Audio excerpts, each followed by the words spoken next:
आज जे मेंढवड येथील जे मांडणी घातलेली आहे, दरवर्षी हे सालाबाद प्रमाणे सुमारे 350 वर्षापूर्वीपासून या ठिकाणी हे मांडणा होत असते.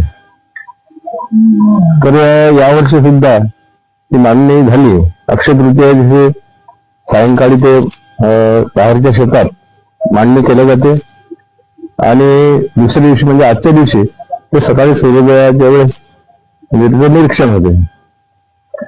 यावर्षीच असं आहे की पिका पाण्याचा जर प्रमुख पीक करायचा जर विचार केला तर कपाशीचं पीक चांगलं दाखवते आणि भावात पण गेल्या 2-3 वर्षापासून जे कपाशीच्या भावात मंदी होती तेवढी मंदी राहणार नाही.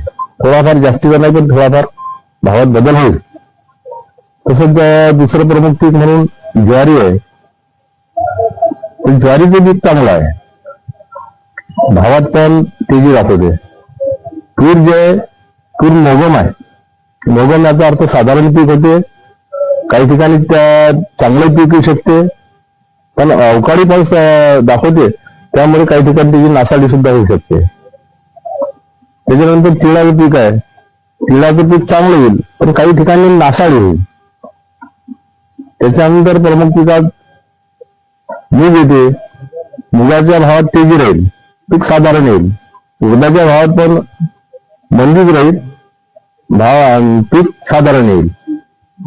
बाजरीचं पीक आहे हे सुद्धा साधारण पीक राहील. त्याच्यानंतर प्रमुख जर म्हटलं तर रोगराईचं प्रतीक असलेली भाजली जी आहे ती गेल्या 2-4 वर्षात अशी फारशी विखुरलेली नसायची, पण यावर्षी जास्त विखुरलेली आहे. त्यामुळे रोगराईचं प्रमाण जास्त राहील.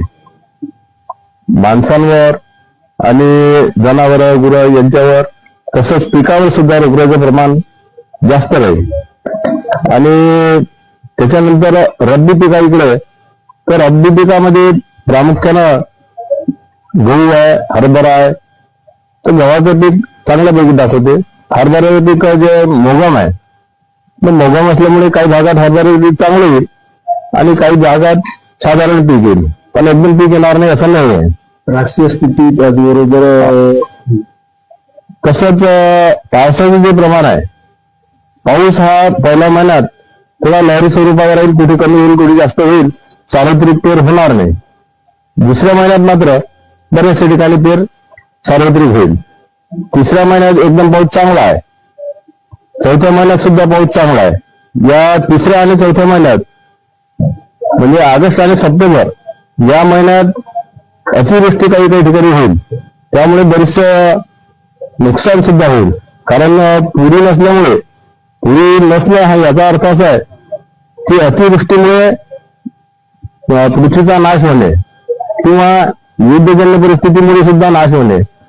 तर अशा प्रकारे ते दाखवतो आहे.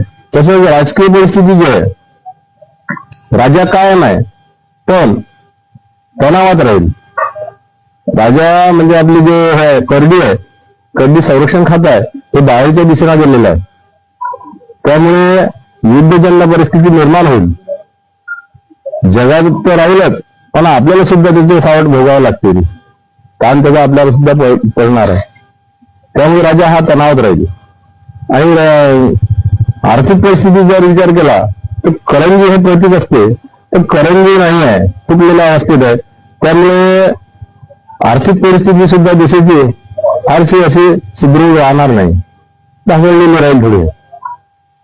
याप्रमाणे हे यावर्षी घटमांडणीचं भाकीत होतं.